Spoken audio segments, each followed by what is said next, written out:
לסיור בבגרות בסמטאות הילדות יש טעם מיוחד משלו. בואו איתי, אתם תהנו.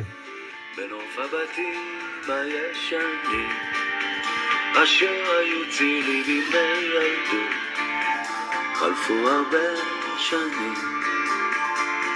חלפו הרבה שנים. נוף הבתים כבר מתפורר וקירותיו נעלמים, חלפו הרבה שנים, חלפו הרבה שנים. בגן העדן של ילדות אשר היה בורח, הייתי חלק מהנוף, היום אני אורח.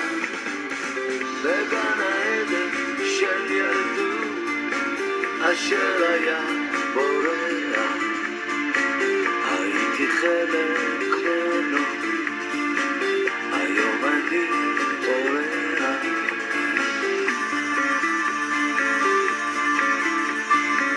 בגן העצים המתקלפים אשר היו צילי בימי ילדות, כבר נשברו הענפים,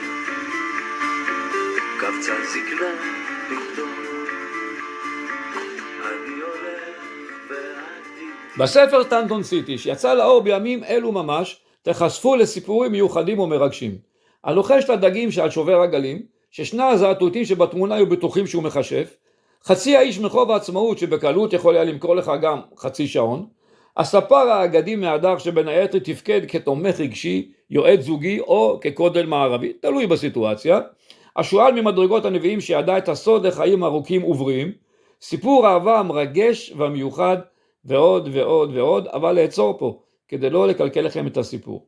ייתכן שאת חלק מהדמויות תכירו, גם אם חלקם מופיעים בשם בדוי, בכל מקרה את המקומות בוודאי תכירו.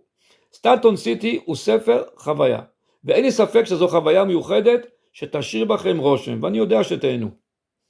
את הספר ניתן לרכוש ישירות דרכי, רשמו את המספר, תתקשרו או שלחו לי הודעת וואטסאפ, ותוכלו לקחת את הספר מאחת מנקודות החלוקה הפזורות מהקריות בצפון, דרך חיפה ועד למרכז.